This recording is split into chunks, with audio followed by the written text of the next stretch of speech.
Пред нас се предизвиците да го изодиме патот кон влез во Европската Унија.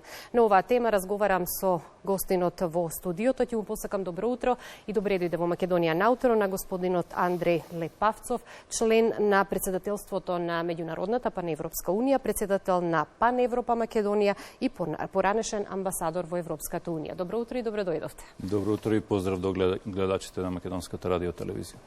Скоро 30 години Паневропската унија го дава цивилниот белег на македонското општество и граѓанската димензија. Македонија ја држи динамиката во реформите и фокусот на работата за да стане дел од Европската унија. И сега она најтешкото прашање, зошто Македонија со исполнети услови го трпи каприцот на една земја членка на унијата?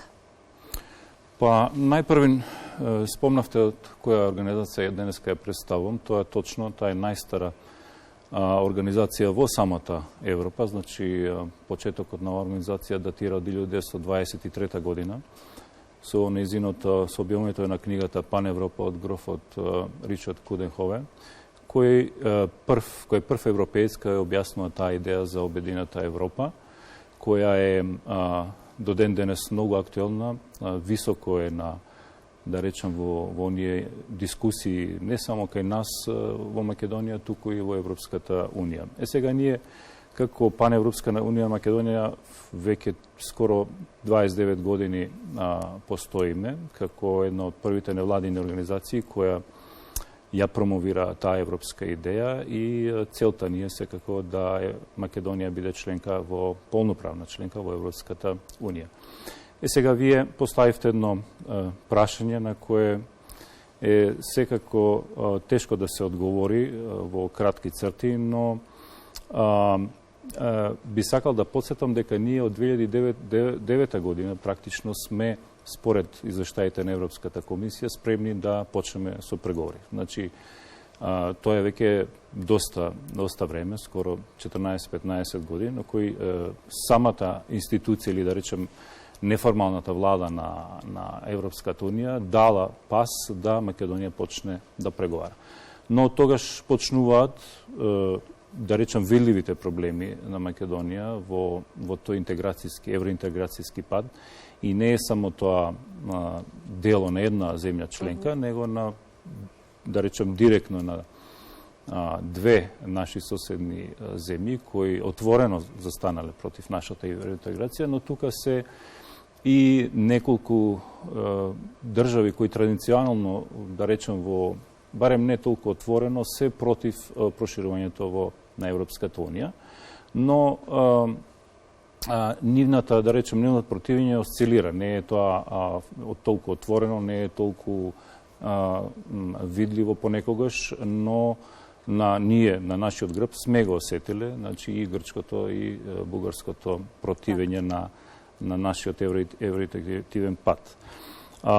Дали велите, до кога ќе го трпи? Па сега наједноставен одговор би било до кога сме решени да станеме членки на Европската унија, до кога ќе постојат овие начини на одлучување во Европската унија, бидејќи консензусот за жал е се уште задолжителен. Значи, сите земји членки во Европскиот совет што се представени треба да гласаат за дали одредена земја ќе настане, ќе продолжи во тој евроинтегративен пат. Кога тоа ќе престане, кога ќе се смени тој сетинг, иако за тоа веќе постојат некакви најави или желби, јас лично не верувам дека тоа ќе биде во скоро време и ќе се смени тој начин на одлучување во Европската унија. И впрочем и во вакви услови на една отежната геополитичка ситуација не гледам доволно, да речем, волја за една таква промена, за да може да се избегнат оние билатерални пречки од земји членки, посебно нашите соседи, едноставно да го продолжиме на пат што го заслужуваме. Так. Паневропска унија на Македонија во Скопје организираше конференција која што беше насловена Европска унија на границите на мирот и стабилноста по повод 100 години од паневропското движење во Европа и 28 години од паневропското движење во земјава. Какви беа заклучоците од конференцијата? Па ние во декември имавме една доста интересна конференција која имавме представници од повеќе земји од Европа, европратеници, имавме, да речем, интелектуалнијата елита беше присутна која се занимава со процесот на евроинтеграција на таа конференција и одлучивме да разговараме за неколку теми кои се и важни и за Европската унија, важни и за Македонија. Пред се, тоа е проширувањето во кое едноставно ги отворивме картите и ги предочивме сите проблеми со кои ние се среќаваме и како мислиме дека треба да продолжи тој процес, секако не на начинот на кој сега се одвива. Потоа економијата, која е се поголем проблем за значи, посебно инфлацијата која ги опфаќа, која ги дрма, да речам, европските земји. Еве баш денеска на форумот во Давос председателката на Европската комисија треба да ги каже мерките кои Европската унија ќе бидат на некој начин контра оние мерки што ги прават Соединетите американски држави со нивниот акт за намалување на инфлацијата, што значи индиректно дека ќе нудат силни субсидии за инвестициите да не одат во Европа, туку да одат на други места, што значи дека Европа, низината индустријска сила се намалува, со тој низината економска моќ. Така да во очекување се на тие мерки денеска да бидат објавени, затоа велам дека економијата е многу важна. Исто така и за нас. Ние особено имавме доста дискусии се уште околу енергијата, значи една производството на електрична енергија која ние го запоставивме во изминатите години. Имаме недостаток на електрична енергија, немаме капитални инвестиции во производството на електричната енергија, сето тоа е наследено од поранешниот систем, освен неколку централи и хидроцентрали што беа направени во овие 30 години, 2 или 3. Потоа и недостатокот на храна е еден генерален и глобален проблем на кој ние треба да мислиме, зашто целта наша беше да мислиме едно 10-15 години нанапред. Значи да не бидеме на некој начин жртви на една дневна реторика или јас често велам дневна битка на разни политички фактори или па да речем интелектуалци кои ние не гледаме некаков бенефит од тоа, него да мислиме малку да направиме прогноза, еден форсайт на проблемите што не очекуваат. Исто така депопулацијата, значи она што Македонија и самиот попис го прикажа дека нашето население се заминува, дека демографијата ни е катастрофална, но истовремено имаме друг процес на миграција кој може да видите дека во Македонија во последниве години 5 пати зголемен бројот на работни дозволи на луѓе што сакаат да дојдат тука да работат, посебно од Турција, од други азиски земји, кои некои од нив можеби ќе сакаат да останат тука да се интегрираат и да живеат, а ние едноставно не сме спремни на тоа, немаме никаква интеграцијска стратегија. Во текот на вчерашниот ден имаше изјава од представници на владата дека се отвара вратата за влез на работници од други земји во Македонија. Да, тоа е индикатор дека немаме доволно работна сила, која посебно во градежништвото, во некои други клучни гранки кои го држат, нели, ја држат бруто домашниот производ и одговорот ќе биде во тоа. Но повторно велам, ние тоа е стихиен процес за кој ние немаме стратегија, што е со оние што би сакале да останат тука и би сакале да се интегрираат, но тоа би требало да биде по некаква структурирана процедура која е во интерес на државата. Многу отворени прашања на кои што треба да се работи во иднина. Со големите предизвици со кои што се соочува Европската унија и внатрешно и во нејзиното соседство, со војната која што беснее на нејзините граници, како и на одобрениот кандидатски статус на Украина и Молдавија, со што се прошири кругот на земји кандидатки за членство во Европската унија по речиси 2 децении. Мораме да констатираме дека 2022 година, која што веќе оставивме зад нас, беше бурна година за Европа. Да, беше добра констатација имате, но јас би спомнал дека не само минатата година, него 15 година назад Европската унија е во криза, постојана криза. Тука ако почнеме да ги наведуваме прво грчката должничка криза, па Брекситот, значи една земја членка направи преседание, напушти Европската унија.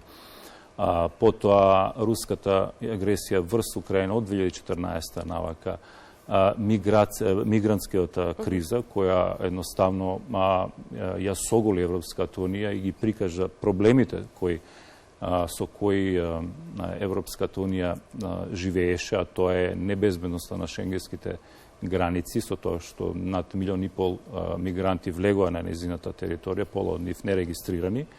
Така да и проширувањето, како е, да речем, најуспешен проект на Европската Унија, но во овој случај проширувањето стана многу повторно, стана повидливо после мигрантската криза, од која се види дека мигрантите влегоа преку териториите на Западниот Балкан, значи тоа позната балканска рута, и тогаш се, да речем, се динамизира свесноста, се почна секој преседање да организира самит за Западниот Балкан, кои се често се случува, да речем, релативно често, за разлика од порано, но нема одлука за тоа,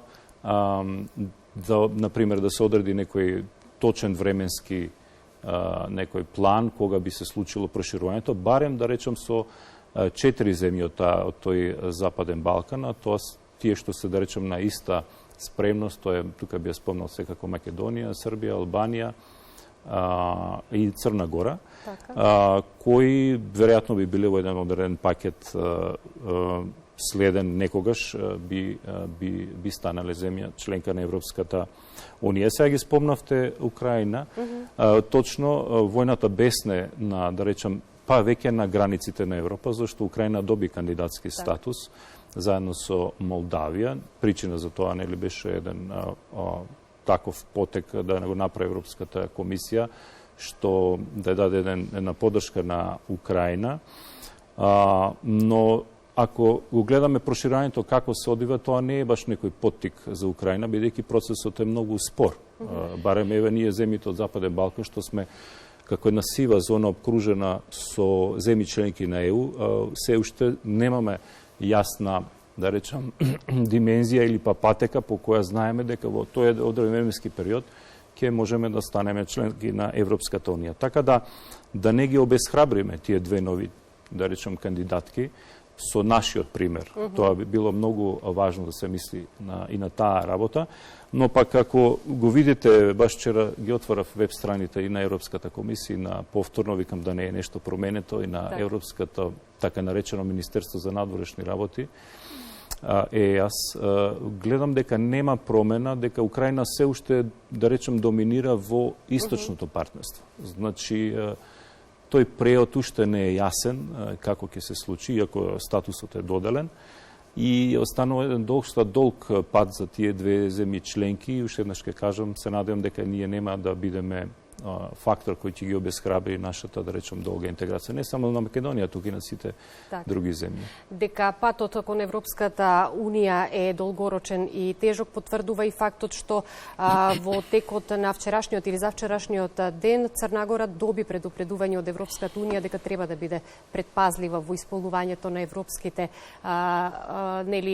барања за влез во Европската Унија, дека една грешка може да ја чини и стопирање на самиот процес. Па да, со новата, да речем, новиот начин како ќе бидат оценувани државите аспиранти, има и реверзибилни процеси. Значи, доколку нешто не оди по планот, тогаш може да ве вратат назад. Но еве Црна Гора, се сеќавам кога пред повеќе од 10 години ги отвори пристапните преговори, исто тоа го направи и Србија, горе-долу истото време, немаат се на приближно истата стартна линија како што сме и ние на Албанија. Значи, перцепцијата за нас, за овие 4 земји, тука би ги спомнал секако и Косово и Босна и Херцеговина, кои сепак имаат поголем, да речем, опаш, нели, на кој може некој да им стапне, но ние овие 4 земји се на иста стартна линија, ние сме перцепирани со плюс-минус исто ниво на развиеност и нашиот пат, јас оценувам дека ќе оди заедно со овие 4 На тамошното проширување на Европската Унија кон Западен Балкан ќе биде со поригорозни услови, како што споменавме и претходно, отколку што беше тоа случај претходно, но не смееме македонската апликација за членство во Европската Унија да остане во сенка на билатералниот спор со Бугарија, што го споменавме нели на самиот почеток од нашиот разговор. Успешната интеграција на сите земји од Балканот во Европската Унија, според вас, ќе биде најсилна потреба за улогата на Европската Унија како кредибилен и секако респектибилен глобален актер на меѓународната политичка сцена? Па, мислам дека многу луѓе се во Европската Унија се свесни дека проширувањето може да биде одговор на сите овие дај да не ги речам напади, но кризи со кои Европската Унија тешко се бори. Јас некогаш велам дека и самата таа структура тешко може да се справи со 2-3 кризи одеднаш. Така да проширувањето е најуспешниот проект на Европската Унија, но за жал динамиката со која се среќаваме не соодействува на засилување на тој параметар, да го речам, на самата Европска Унија. Значи, еве тие моментов се борат како да ја задржат индустријата, да не се сели од Европската Унија, а некој ќе рече што стана со проширувањето. Проширувањето повторно ќе оди на некое место подолу. Иако декларативно тоа е процес кој трае, кој е важен, но очигледно дека проблемите кои се наметнуваат на самата Европска Унија, тој што го спомнав, повторно ќе ги кажам, миграција, војната на нејзините интеграции го смалува тој капацитет на апсорбција. Од друга страна, па ние како земји во регионот треба пред се треба да имаме искрена соработка. Значи, старите балкански подметнувања или пак, да речам, недоверба треба да биде напуштена. И мислам дека има напредок во тој процес. Има и два процеси плюс кои се отворени, тој отворен Балкан и Берлинскиот процес, кој не, да речам, да не бидам престрог, него натуркаат во една заедничка соработка и мислам дека лидерите на Западниот Балкан сваќаат дека со заедничка соработка перцепцијата и спремноста на самите тие земји ќе биде зголемина и оние скептици, да ги речем, од онаа група на држави кои постојано велат дека или пак интимно чувствуваат дека не треба да бидеме рамноправни наистина на масата која еден ден ќе станеме членки на Европската Унија, бидејќи има и идеи да Европа биде на повеќе нивоа поделена, значи тоа е се уште дебата која трае. На тој начин на тие би им ја едноставно неутрализирали аргументацијата дека овие земји, што се нели во срцето на Европа, да речам, иако ја гледате политичката карта, тоа е недвосмислено, треба да влезат во Европската Унија, пред се и поради безбедноста и поради европската идеја, и да се истовремено спречи продирањето на трети влијанија во овој регион. Така. Мирот и стабилноста, енергетската и економската стабилност пред се водечки во рамките нели на евроинтеграцијскиот процес. Сметате ли дека билатералните прашања не треба да го кочат пристапниот процес кој е круцијален фактор за стабилноста на регионот, но и за иднината на секоја од земјите во него? Апсолутно. Значи, тоа е, барем кај нас, дебата и во многу европски круги, каде што ние веќе 30 години тоа го потенцираме. Значи, битно е да речам да старите членки на Европската Унија разберат дека проширувањето со нови земји членки не е проблем за нивната позиција, да ја речам, во Европската Унија, а пак новите, да ги речам ние што влегува делумно од 2004 година навака, последна нели Хрватска ќе бележи оваа година 10 години членство во Европската Унија и е позитивен пример. На тие, да речем, земји кои имаат, кои блокираат, не треба да едноставно да го сватат процес на проширување како алатка како да се испеглат старите историски несогласувања. И тоа е поразително за европската идеја дека сега е така опортунистички да се размислува дека сега е моментот да ние ги испегламе тие, тоа да се наметне нивното мислење околу одредени процеси што биле порано или пак сега. Така да, но повторно ќе речем, нема промена сега за сега, иако има доста гласови кои сакаат да се промени начинот на одлучување, но проблемите акутни, да ги речем, што ја обременуваат Европската Унија, не дозволуваат да тоа прашање дојде на ред и да може процесот на проширување да продолжи несметано. Значи, и во иднина ќе се соочуваме, за жал, со тие проблеми.